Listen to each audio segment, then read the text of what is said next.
welcome to Early Childhood Ireland's podcast, which features interviews and discussions on all issues relating to high quality in the early years and school-age care sector.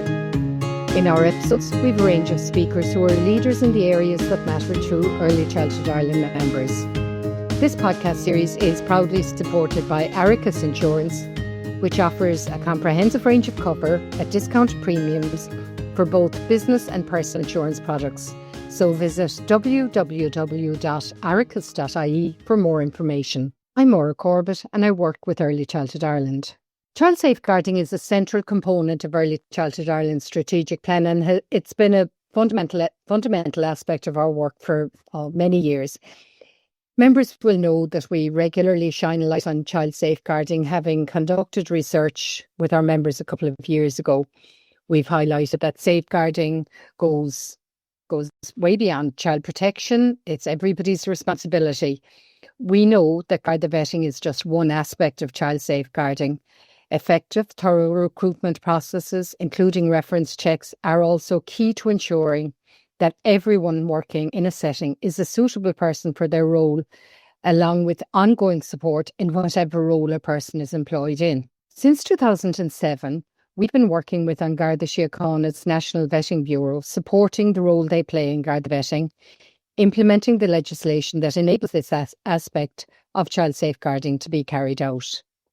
So in this episode, we're going to discuss some of that legislation, how it's been rolled out on a phased basis, and developments that have taken place over the past number of years. So to tease these issues out, I'm really delighted to be joined by Superintendent Niall Featherstone and Inspector Marisa Costello from the Garda National Vetting Bureau. And they're going to take us through the process. They're going to outline the rationale behind the legislation. And we're going to discuss how Early Childhood Ireland members and Garda Vetting users can ensure that they complete the process in such a way as to ensure there are no unnecessary delays in processing. So Niall and Marisa, thank you both, and you're both really welcome. And thank you for taking the time to come on the podcast. Thank you, Maura, and much thanks to you and to your team and to your listeners for inviting us onto today's podcast. Delighted to be here. Great, you're welcome. So Niall, I'll address the first question to you, I think. Could you give us a brief background on the Garda National Vetting Bureau, how it came into being, and how the National Vetting Bureau for Children and Vulnerable Persons Act 2012 to 2016, how that underpins Ireland's approach to safeguarding? Certainly, Maura. So formerly, the Garda National Vetting Bureau was known as the Garda Central Vetting Units, established in 2005. And between the years 2005 and 2016, vetting in Ireland was done on a policy basis. There was no legislation underpinning the requirement for people to be vetted when they're working with children or vulnerable persons. What really kind of drove the vetting agenda in Ireland around this time was in 2002 with the very unfortunate murders of Holly and Jessica in the UK, known as the Soho murders involving Ian Huntley, who was a caretaker. That really put a focus on vetting in Ireland. And as a result, legislation was brought to bear, and that came on the 30th of April 2016. And that act, as you mentioned earlier, is the National Vetting Bureau Children and Vulnerable Persons Act 2012 to 16. That put a real focus on vetting, and it prescribed where vetting was required and where, in some cases, it wasn't required. Up till that point, vetting in Ireland, as I mentioned, was done on the policy basis. It was seen to be a good thing to do. But when the legislation came in, it really sharpened the focus as to where vetting was actually required. Not everyone requires to be vetting. Some people will see it as an insurance brand, like an indemnifier. But the schedules in the Act of 2016 clearly set out where vetting is actually required. And that has brought us to where we are today. So we're almost 10 years now since the legislation was brought in. And on the same day, on the 30th of April 2016, e-vetting was also launched. So in the olden days, where we were using paper-based applications, sometimes our turnaround times in those days would be around 12 to 18 weeks. But with the advent of e-vetting, the turnaround time at the moment is approximately 10 business days. So that is, I suppose, the value of the e world that we live in, but very much underpinned from a safeguarding perspective is the National Vetting Bureau Children and Vulnerable Persons Act, which clearly sets out the vetting requirements and onus on relevant organisations, including the likes of Early Childhood Ireland and many other cross-sectoral organisations. And we work with 27,000 organisations across Ireland, across all different sectors, making sure that people can make safer recruitment decisions. 27,000, Niall? Correct, 27,000 cross-sectoral. So from the likes of, children, education, healthcare, volunteers, sport. There's a huge, huge amount of organisations out there that we liaise with. So that's grown from day one, from 2005 up to today, and it's now over 27,000. My goodness. Had no idea there were that many. Marisa, I'll come to you next. Members and users of our Garda Vetting system in Early Childhood Ireland will know that identity validation requirements have been strengthened recently, including the introduction of the new identity validation form and document schedule. So can you talk us through maybe some of the kinds of issues or inaccuracies that the Bureau was encountering and why it's so important that validating identity correctly is such a crucial child safeguarding measure. And if you have an example or a scenario that illustrates the risks, that'd be great. Of course, Maura. Yeah, look, identity really, it's the cornerstone of vetting. So if identity is done wrong at the outset, everything thereafter is null and void. It's useless information. It's been incorrectly gathered. The checks have been done wrong. Everything that flows from incorrect identification will lead to nothing but scenarios where the right information isn't given back to organisations, which is highly dangerous and doesn't allow for safer recruitment decisions to be made. So really, we have to look at identity as being key here to the whole process. And I think it's something that we saw with our compliance inspections there over the last 2.5 years or so. It led us to last June to really kind of tightening up on this and going back to organisations again and saying, look, this is what you guys need to do with identity here. It had become kind of maybe a tick the box exercise, shall we say, in some organisations, and a lot of reliance on scenarios where, like, oh, sure, I know her, I don't need to see her passport, I know her all my life, she's living down the road, or she went to school with me, or whatever the scenario is. We kind of do depend a lot on things like that in Ireland. People forget that the identity validation process within the vetting system is a legal requirement. It's not just a tick the box exercise or a nice to have. It is an actual legal requirement that organisations must do this. And in looking at the early childhood services sector, and really and truly, you owe it to the children you're taking care of, and you owe it to the parents of the children that have entrusted the children into your care to have the identity done right. It's not a difficult step. It is no more difficult than if you're opening a bank account or you're going for your driving license or for many, many other state requirement reasons you have to validate your identity. It's the same thing. It's having something like your driving license or your passport and a utility bill in place. It is no more difficult than that. But the key to the whole process here is somebody has to meet the individual. I think we learned a lot from the inspections we did over the 2 years where there were numerous examples where identity didn't match the applicant. Perhaps the documents used were out of date, they were expired, there was some issues with them, or quite simply, in some cases, it wasn't done at all. There was an extensive reliance on online verification. I think that came in around COVID time. We would never have allowed it. Came in around COVID time, and I suppose we all had to be a little bit more flexible in how we adapted to things at that time. But online identification is quite significantly dangerous. We have seen so many examples where people are falsifying the identity, putting a photograph in front of a passport and showing it to someone online. You can't see that online. You need to see the actual document in reality.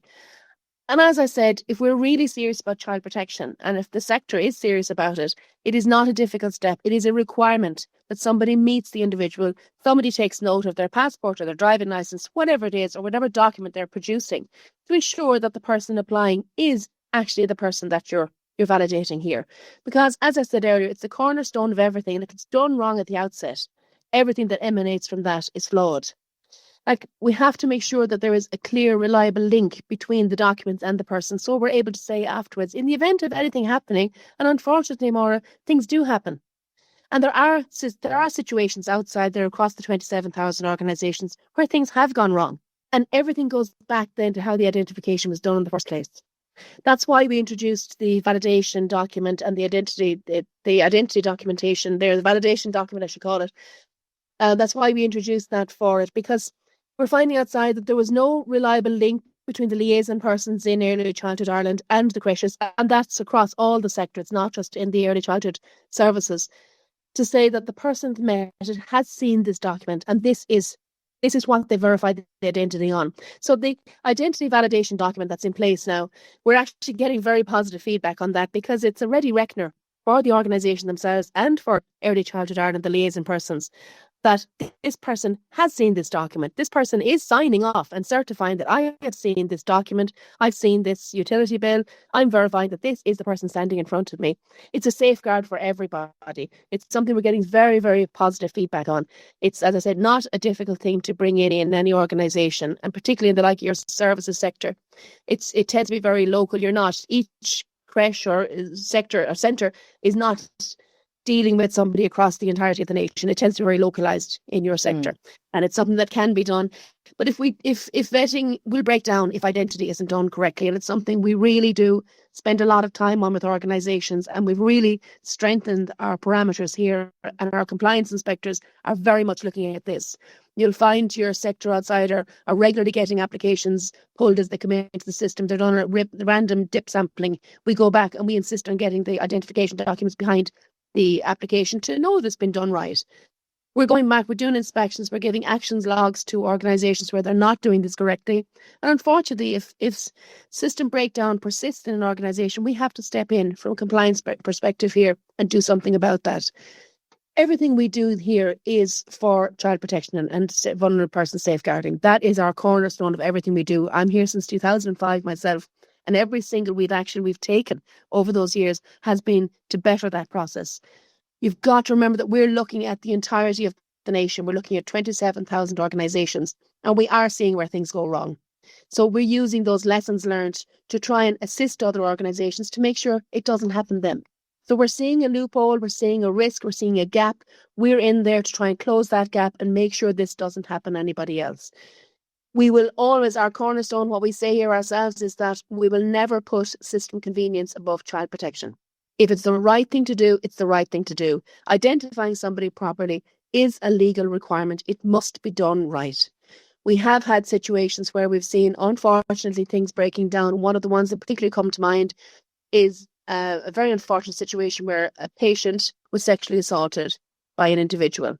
When we trawled back through the vetting on that, the identification was completely flawed and nobody could actually say who that person was. My goodness. So that's how serious this is. It's not just to tick the box. It's a legal requirement. It's the right thing to do. As I said earlier, your service centres owe this to the children they're protecting, and they owe it to the parents of the children they're trusting those children into their care. Thanks a million, Marisa. That, when you outlined some of the things that can go wrong, it's scary, and exactly like you say, we owe it to the children.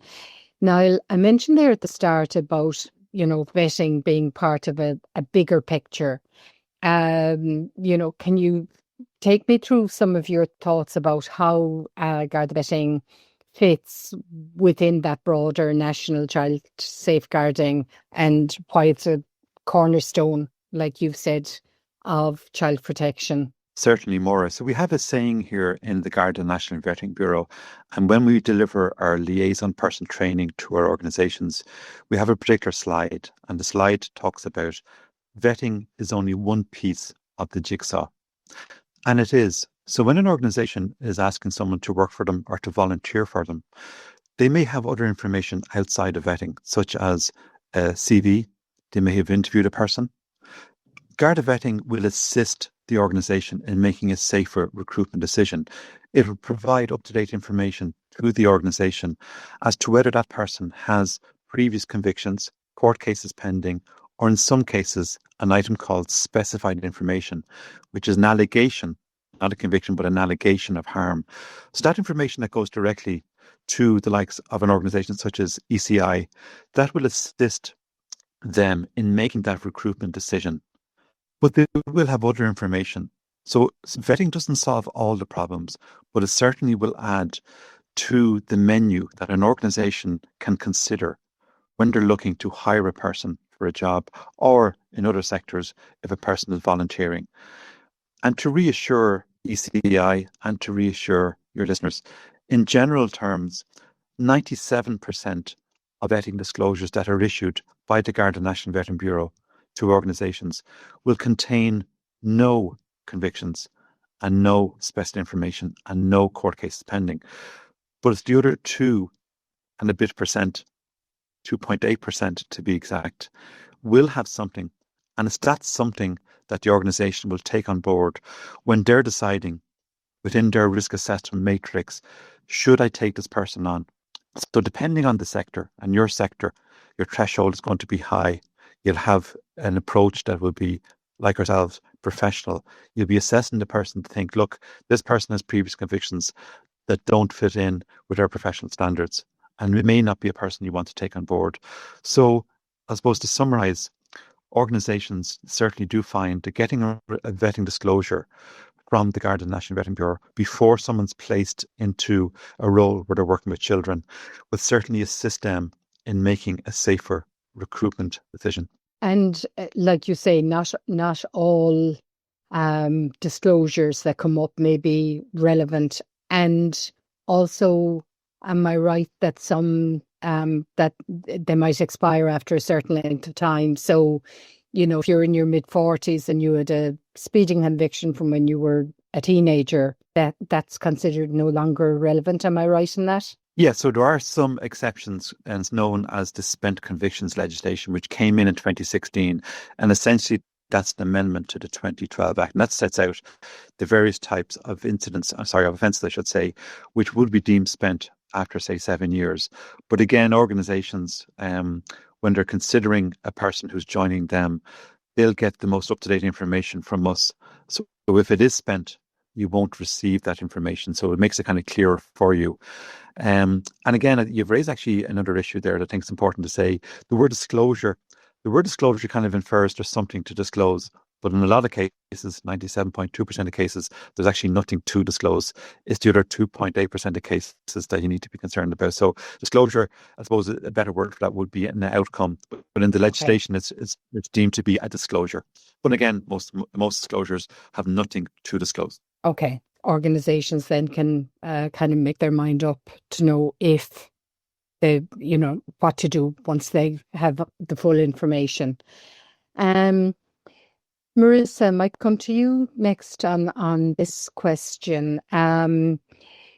What are the most common mistakes or misunderstandings that you see organisations make around the vetting process, and how can they improve their compliance practices with regard to those misconceptions? I suppose there's a number of different things that organisations can fall foul of. I suppose most of the times well-intentioned, but not maybe necessarily understanding how the process works.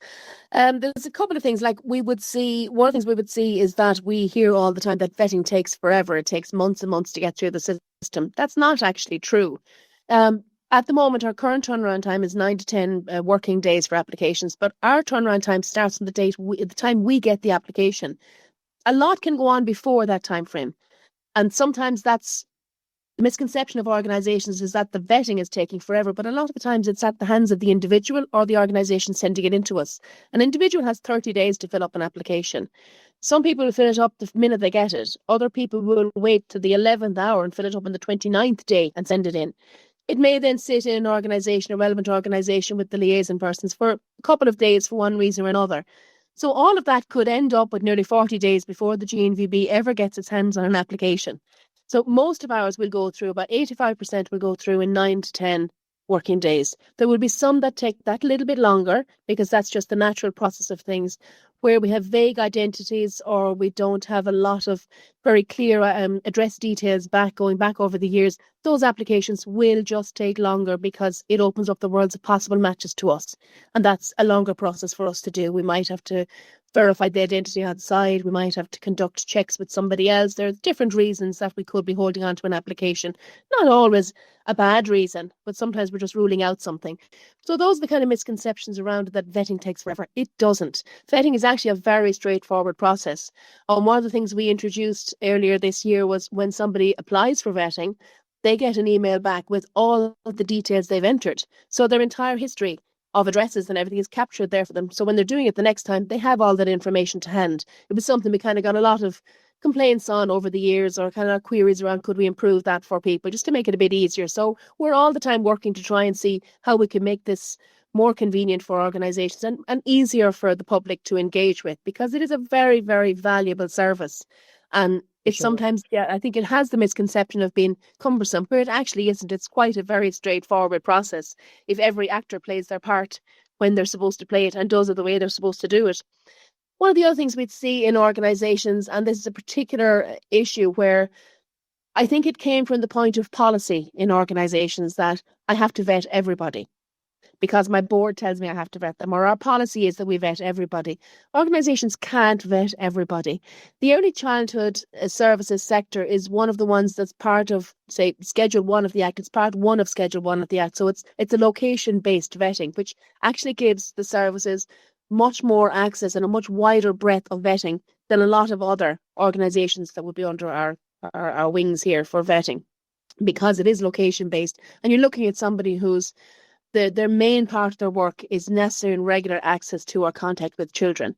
So you're really looking at the roles in each of the organisations, and we would strongly advise organisations to do that, and perhaps even sit down with the like of early childhood and work together to see, can we identify the roles that need to be vetted in our organisations and the roles that don't need to be vetted? Because there will undoubtedly be some roles that you don't actually need vetting for, and you don't have a legal entitlement to get it.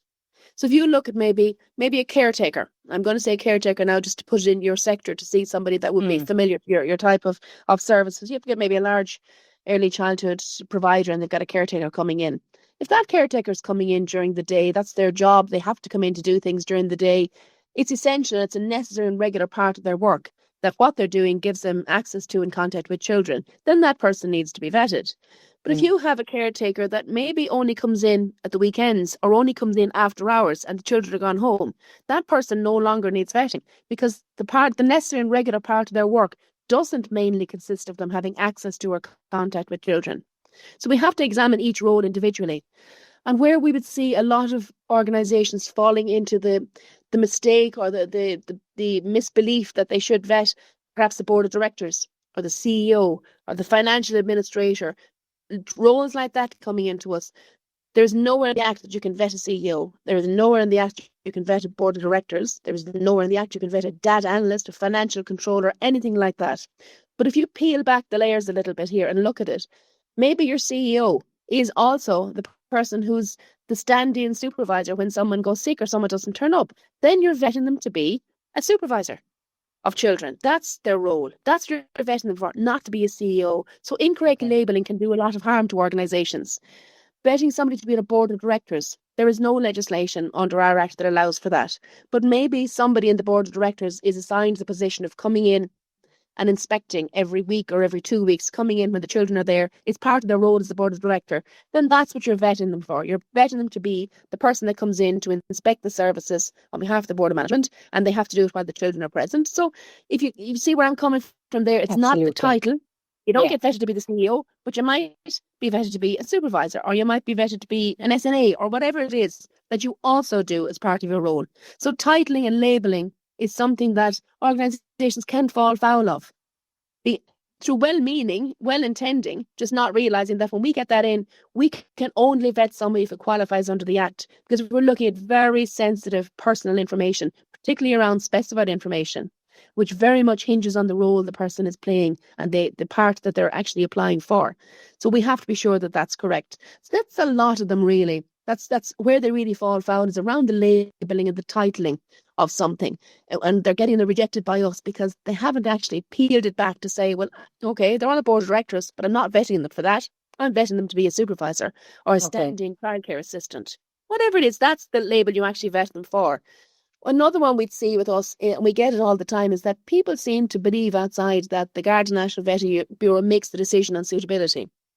We don't. We provide information. That's our function under the Act, as Niall has said there. We provide criminal record and specified information to allow organisations to make safer recruitment decisions. And you kind of hit the nail on the head yourself there as well, Maura, when you were talking about organisations can make different decisions. Absolutely. That is entirely within the gift of the organisation themselves, because vetting doesn't replace other child safeguarding practices. It works alongside them. So you might have somebody with a criminal record and you might still hire them and you might put other protections in place. That's something, it works in tandem with those, and it's meant to work together. It's not to replace everything. It's meant to work together. And there are some maybe criminal records that we would disclose that may have no relevance whatsoever for somebody working in an early childhood services sector. So maybe it's somebody with a history of a lot of different driving offences, but you have somebody working in the creche that never has to drive children anywhere. Maybe the driving offence, it's something that your organisation would be happy to tolerate. Other organisations then, where there's a heavy driving requirement, they may not tolerate that particular criminal record. So it's different for every organisation. And that's within the gift of the organisation to decide. But don't forget that, as I said, vetting works in tandem with other child safeguarding and vulnerable person safeguarding practices. It doesn't replace them. It's meant to all work together to make the children as safe as we possibly can while working together.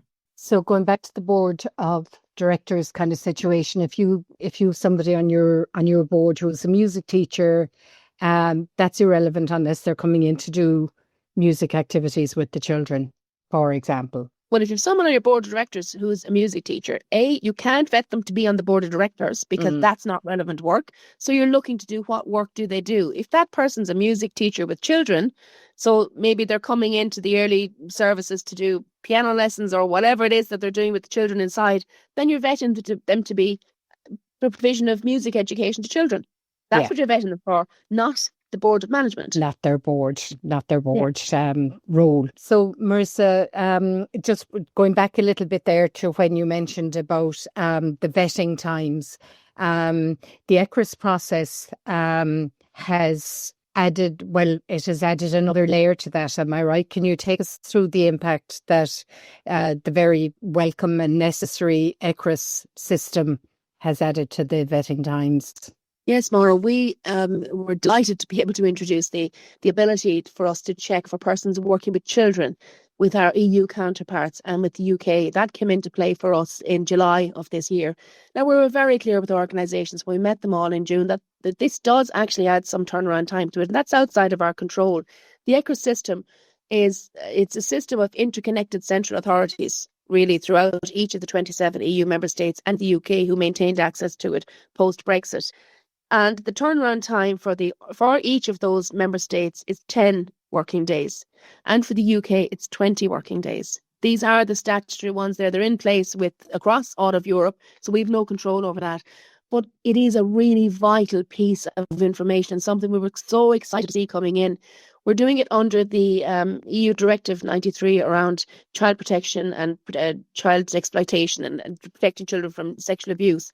That's what we're looking for here. And we're going to central authorities in each of the countries. If we have an individual applying to work with children, now your sector is, I'd say 99, 100% working with children across the early childhood services. So you're an organisation and you're a sector that sees the impact of the Directive 93 turnaround times.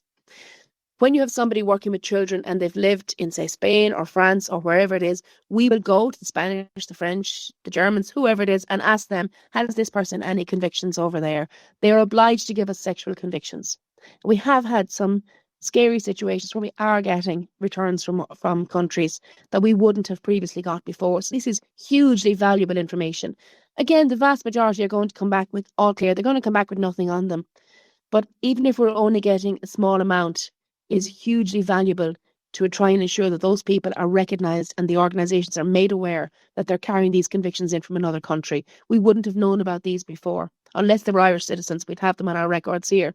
If they're not Irish citizens, we would never have known about this. So we were really excited to get Directive 93 up and running. I know it takes a little bit longer in the turnaround times, but we have to look at the added value here.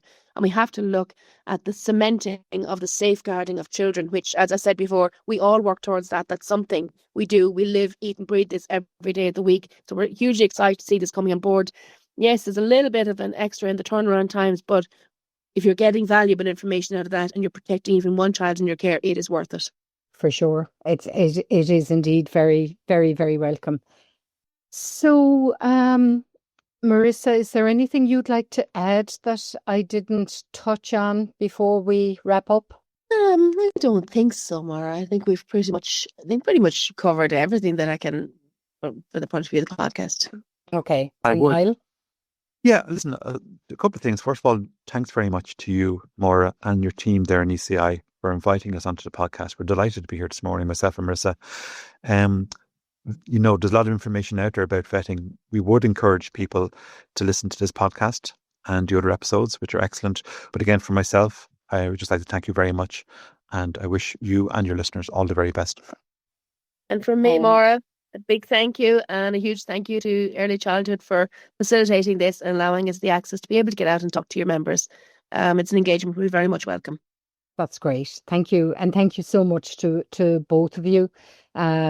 We really do appreciate you both taking the time to go through the processes with us. And I think it's great for our members of Early Childhood Ireland and the people who use the Garda Vetting service to hear from you about the rationale, because sometimes, if you're running a busy service, sometimes it can seem like things are there to, hold you back. And I think if people understand the rationale behind the requirements and the legislative basis that it's built on, it will be very helpful and informative. So thank you both. Thank you, Maura. Thank you.